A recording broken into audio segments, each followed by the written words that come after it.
Good day to our listening and viewing public. I am Stacey Carmichael, and today I'll be speaking with Minister of Local Government and Regional Development, the Honorable Nigel Dharamlall. Minister, it's a pleasure having you on the second anniversary program. How are you today? Good, fine, thank you, Stacey, and I'm happy to be here and excited to share with you and with your viewers all that we've achieved. Thank you, Minister. Over the last 2 years. Thank you, Minister. Now, as we said, second year anniversary. It's been 2 years since the return of the PPC government into office under President Ali. Today, we'd like to have like a little review, a recap from you, what it was like, the situation was like when the government came into office, and what did you meet at the Ministry of Local Government? Yeah, well, I've spoken extensively on this issue.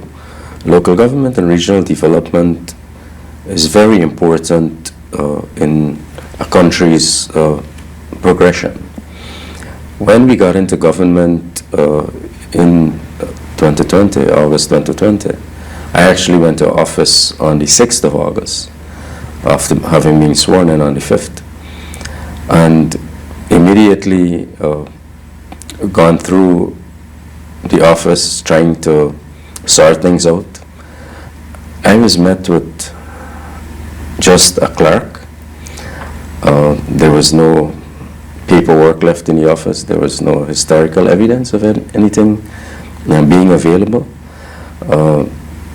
So we basically had to rebuild the administrative infrastructure as well as the operational infrastructure of the Ministry of Local Government and Regional Development. And the Ministry of Local Government and Regional Development oversees the 10 administrative regions, as well as the 70 neighborhood democratic councils and the 10 municipalities. And there was a dearth of information. I mean, we basically had to start from scratch. And the first thing that occurred to me was that maybe a lot of things happened during the course of the previous 5 years, that a lot of the information just dissipated. So we went about trying to get things back in order, build systems back to make sure that both administratively as well as operationally that we were able to create a ministry where, and I say create because we basically had to start from scratch again, create a ministry where the members of the public can see themselves getting closer to the government. And likewise, the Ministry of Local Government and Regional Development and all therein, that we also be the bridge between our residents, our population, with the government. So it has been an arduous task, but luckily I was there, I served there before as the permanent secretary. So I have some institutional knowledge of how things ought to work. And we also were aware of some of the things that need to get fixed or addressed, because I served also in the Public Accounts Committee of the Parliament. And President Ali, he was chair of that committee. So we had a clear idea of where we would like to go. And the Vice President, General Secretary of our party, led the manifesto. So our duty basically was to design a system where we can achieve the promises we made or the commitments we made in our manifesto. And over the last 2 years, I think we have gotten from almost ground zero to a point where I believe that the Ministry of Local Government and Regional Development, in all of its history, that these are probably the best 2 years that we have been existing. And because of, I believe, a lot has to do with leadership. It also has to do with the overarching infrastructure that we operate in. So you will now find that we are more responsive. You would find that we are able to account for the issues that people raise, and we are also very open to resolving issues of people. So we may not be one of the highfalutin ministries where we deal with productive sectors, but we deal with people's issues on a daily basis. And we have a very responsive system where people raise their issues with us and we're able to address them. I have had the privilege of visiting hundreds of communities across the country, and also we work very closely with other colleagues of the cabinet, and so we have a system that the president has created himself, where we are able to monitor issues on a daily basis. These are things that were not there before, and you could actually see now the transformation of communities, villages across Guyana in terms of how we're able to deal with people's issues. And a lot of the work that we've been doing and a lot of the work that has been done and we intend to do in the future will be based on a bottom-up approach where we listen to people, we consult with them, and in a very apolitical way, and then we intervene on measures and different interventions that have to be pursued at a budgetary level, or even at a legislative level. Mm-hmm. So I think, in a nutshell, the last 2 years has been tremendous for us, moving from where we were to the point that where we are at this moment.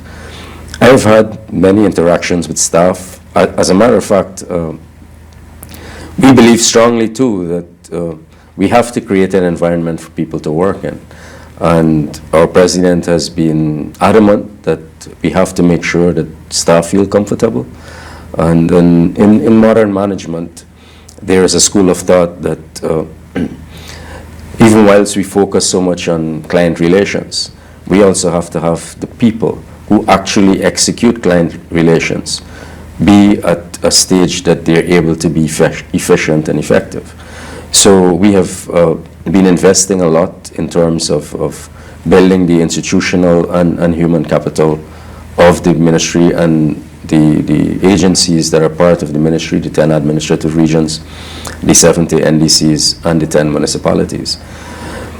Staff actually told me, some senior staff of the ministry, when they come to my office, they told me that in the period May 2015 to August 1st, 2020, some of them have never come to the Minister's Secretariat. And it showed the way that the last government operated versus how we operate. We have an inbuilt mechanism called humility and respect, and that is the way we serve our people. Our president himself has gone across this entire country, shaking hands, meeting with everyone, and dealing with issues on a daily basis on the ground.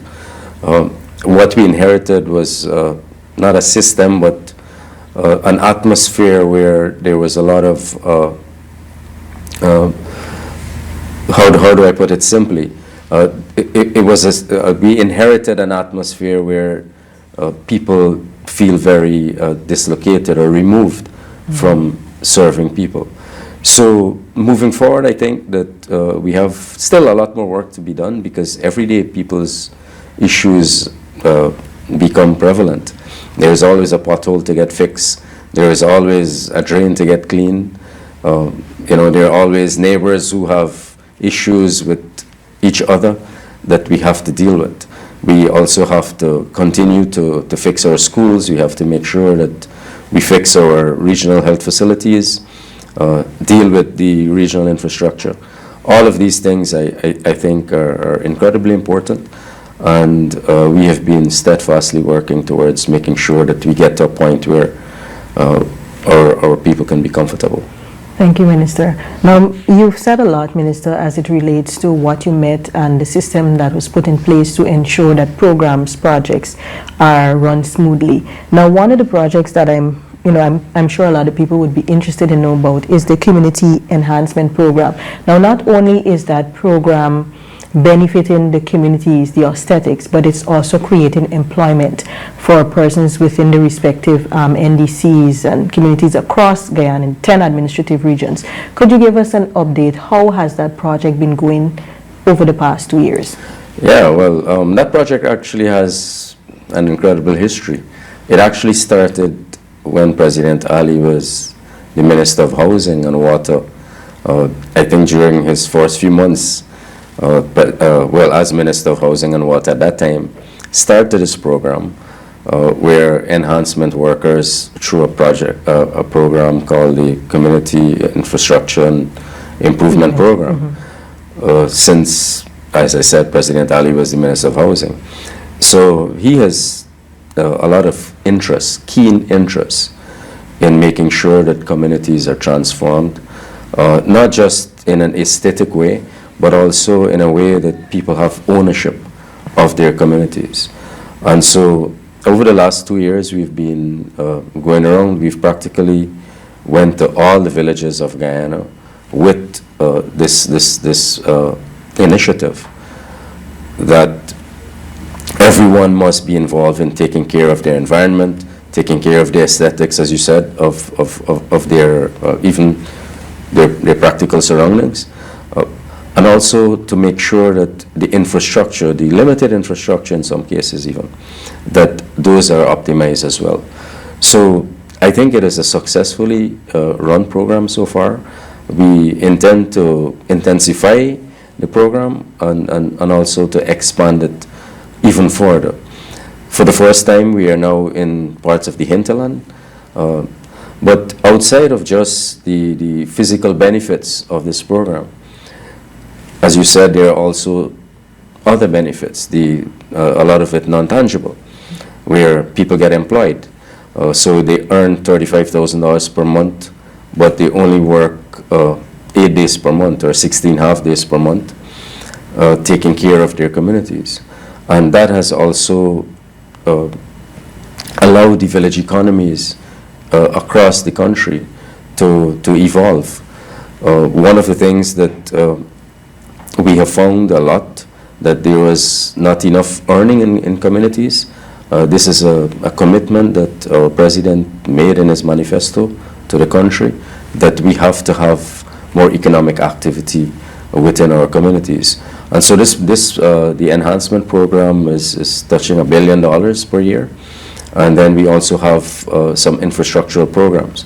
Recently, too, we launched the part-time program, a pathway, where especially young people within communities, and when we've gone to region 2, 3, 5, 6, 10 already, and employing, I think we have about 11,000 persons already. And they're being paid a stipend to work in service, whether it is in the Regional Democratic Council or agencies or facilities within the confines of the RDCs, as well as in communities directly. And the support that they provide, the services that they provide, covers a wide range of issues. Agriculture, community development, support towards health, education, so communication. Even we've gotten to a stage where a lot of the young, smart individuals who have been part of this program have placed themselves even, because what we've done, we've taken a database, an inventory, sorry, of the issues that are affecting communities, and we use this pathway program, the part-time workers, to intervene on those. So even providing lessons to children in the afternoon is something that is needed, and in some areas that is also part of the program.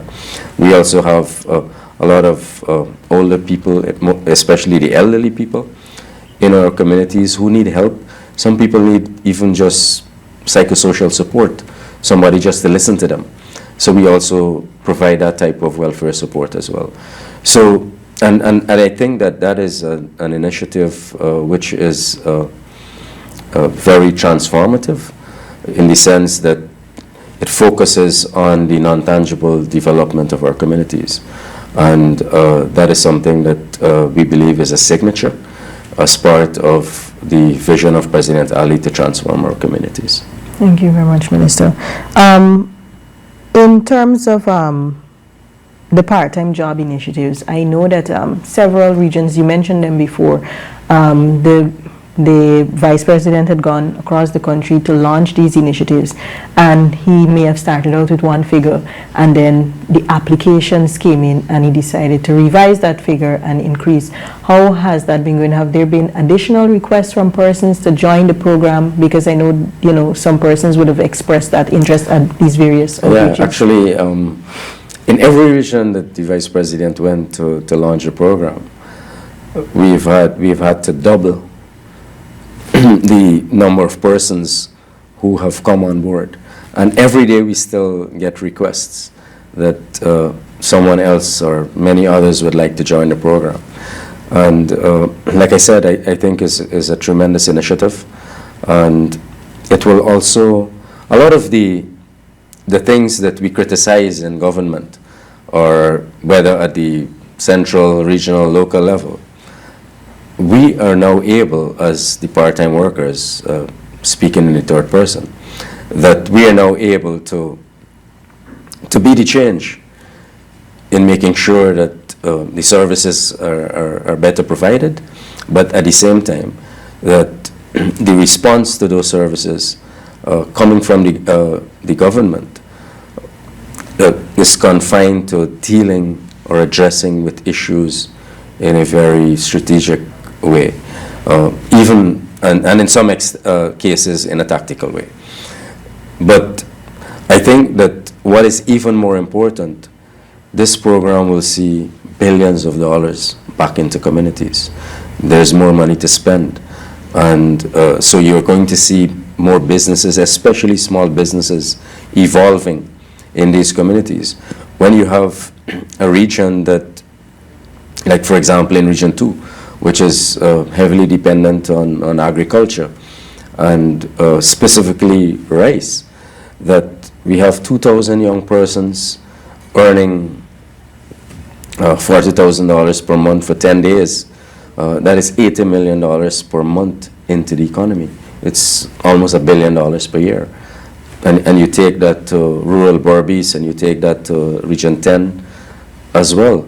So, and you know, so there's a lot of money that is now being pumped back into the local and regional economies. And the spin-off benefits are going to be tremendous. And especially now that we have, you know, when we came into government, we came in with so many challenges. We came in after 5 months of an arduous battle defending democracy.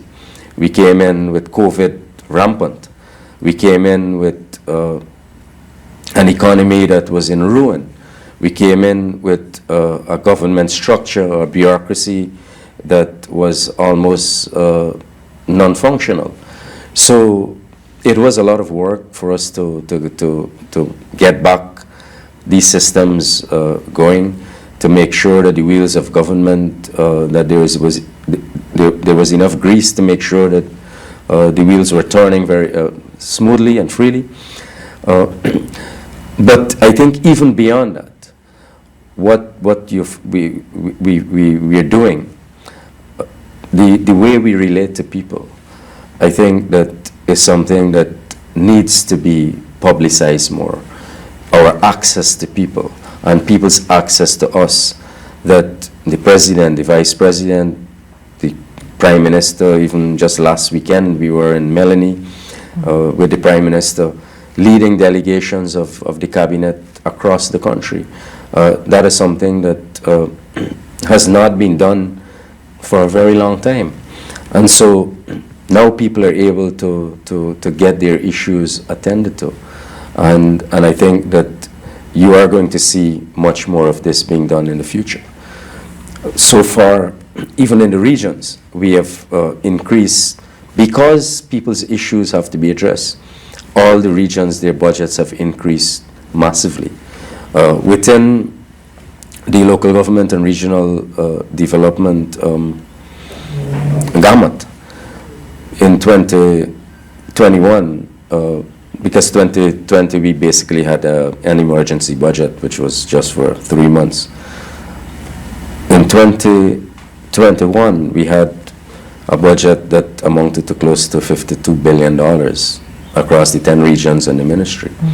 This year it is $72 billion as we speak, and that can increase based on supplemental requests.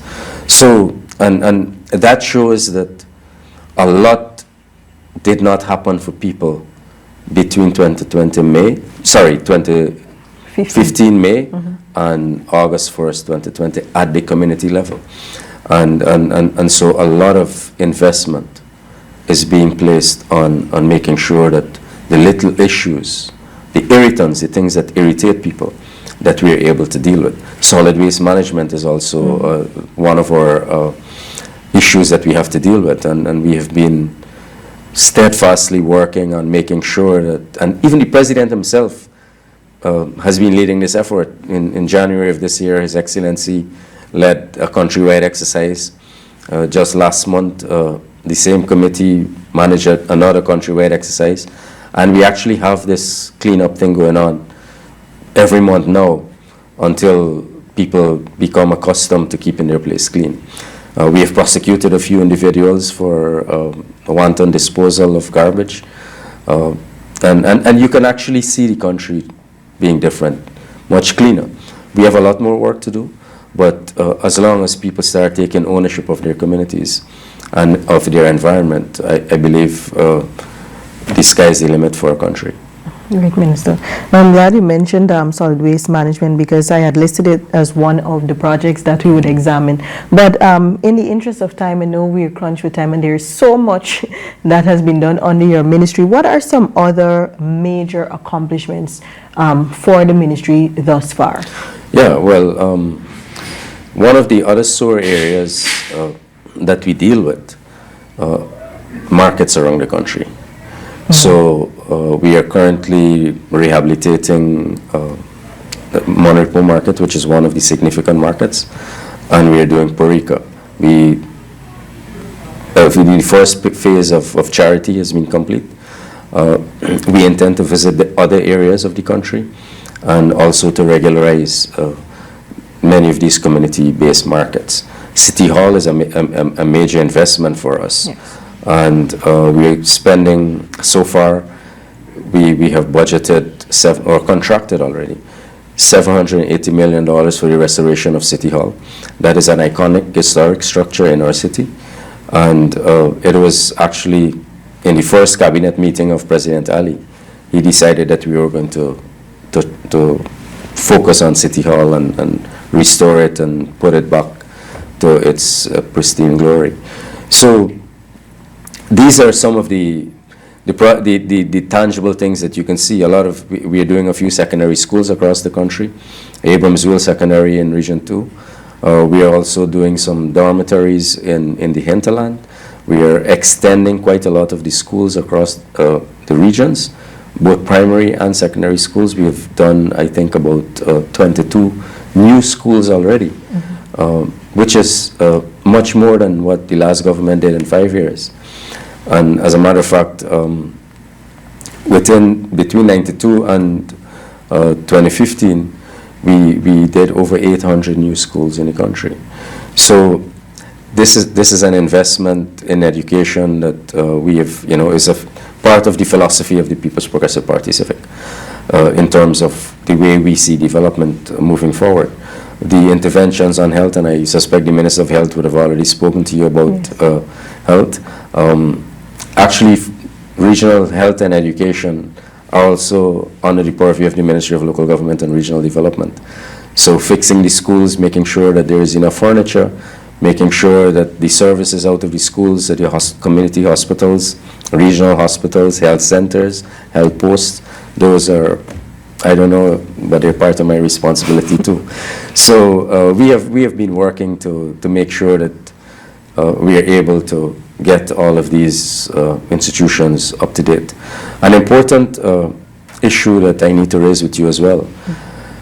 at least from the standpoint of the regions, drugs and medical supplies. When we came into government, that was one of the most obnoxious things we faced, the shortage of drugs and medical supplies in our regions, in hospitals, in health centers, in health posts.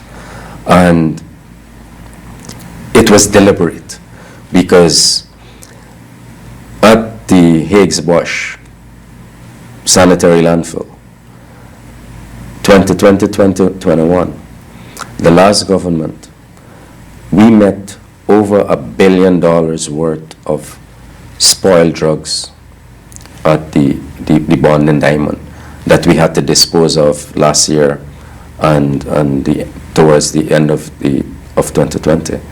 Whilst people were suffering for basic things like aspirin and Panadol and very, very basic things, gauzes, X-ray films.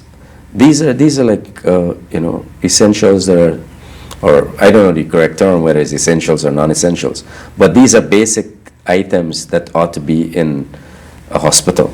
For example, just across at West Demerara, the hospital at Best Village, the West Demerara Hospital, they didn't have surgical gloves. I went one time to KDH, the Komaka District Hospital in Moruco. They didn't have surgical gloves to deliver mothers, So those were the little things that I think the last government didn't care about. And if you don't care about little things, you don't care about people, because those are the things that affect people. And so we have seen a different type of government. We have seen a government that has a philosophy based on human development, a philosophy that evolves around making sure that there is wholesome growth in our society. And that is the type of leadership that President Ali has been speaking about and that he's forging ahead with.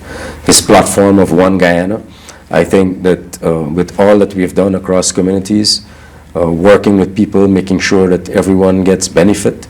I was only recently in 𝐵𝑇𝑉 on the east coast of Demerara, and we found that prior to us getting into government, the NDC there engaged in the sale of, or whether by lease or otherwise, of lands, ancestral lands belonging to residents of 𝐵𝑇𝑉. I found the same in some areas on the quarantine as well. And now we have this government, we have to intervene to save the rights of the ancestors, or now the descendants of the ancestors of 𝐵𝑇𝑉, places on the quarantine. Then I'm slated to visit there for the fourth time since I became a minister, very shortly, to deal with some of these issues as well. We have a lot of issues where people have not been regularized in terms of their land ownership. So the Ministry of Housing, as well as the Attorney General, they're dealing with those types of issues. But these are community issues. So inevitably, they become an issue of the Ministry of Local Government and Regional Development. Thank you very much again, Minister. And for moving forward, what can Guyanese look forward to in relation to your ministry and meeting, apart from meeting with the people, addressing their concerns, those villages that you visited prior, how soon can they see some of their issues rectified? I know you raised issues with land and community enhancement and so forth. How soon can they look forward to those issues being addressed? So, in the mill, the easiest issues we deal with almost immediately. The issues that have effect on other things, those have to go through a system. But part of our function at the Ministry of Local Government and Regional Development is to be the drainer that unclogs a lot of these issues. So we basically allot time to issues. So we would like to see things done, within a few days. If there are legal issues, well, of course, those will take longer. But even so, we would like to see, a lot of these community-related issues being dealt with as quickly as possible. Fixing roads, that is also part of our responsibility with the Ministry of Public Works, and in some cases with the Ministry of Housing and Water. As soon as the roads have to be fixed, we do the visits, we do the designs, we do the budgeting, we do the procurement, and the president also, sometimes he gets these complaints too. So we have to be on top of our game. And then, so many 2 o'clock in the mornings, I will receive messages, Nigel, what's going on here? And how soon can we get this done? Or can we get it done by tomorrow? So we are very responsive, and we are happy to report that the citizenry, they have been working very closely with us to make sure that we're able to transform their communities. Thank you, Minister. Now, before we wrap up, of course, I have to ask you for any closing remarks, anything you would like to specifically say to the Guyanese population now that the government is celebrating 2 years and we have 3 more years to go within this term. What can they look forward to? What is it that you have to say to them? So the People's Progressive Party Civic, we don't plan in the short term. So we intend to be in government for a very long time. And part of that strategy has to do with the way we work. And so our citizenry can expect us to continue in the same vein of reaching out in humble, respectful ways, and being accessible as well. So they will see more of this. They are going to see a lot more investments made at the local level in terms of enhancement of communities, whether by aesthetics, whether by community infrastructure, whether by solid waste management, whether by other types of services, including more cutting-edge services, because we are building not for today or the next 10 years. President Ali's platform and his vision is going to take Guyana beyond the next 50 years. So what we would like is, the full support of everyone. And some things take a while to get done. So please don't be impatient with us. We have done a few thousand roads already since we came into government, but there are many thousands more to get done. We are going to fix all of them. One of the things that the president has insisted upon and that we have been executing on a daily basis, all community roads now will be upgraded to asphalted concrete or concrete surfaces. So they can expect longer lasting community infrastructure. We would like them to care it. We live in a different economy now. We live with different leadership, but also we live in a world that is evolving. We have, the majority of people in the country are young people, and they see things differently too. And we would like to make sure that we are able to see the same way or the same future that our young people are also seeing. Thank you very much, Minister. I want to thank you so much for being on the program. I know you have a busy schedule, so we want to thank you once again for joining us. And I would like to also thank the viewing and listening public for joining us. This has been a special interview with Minister of Local Government and Regional Development, the Honorable Nigel Dharamlall. Thank you for joining us.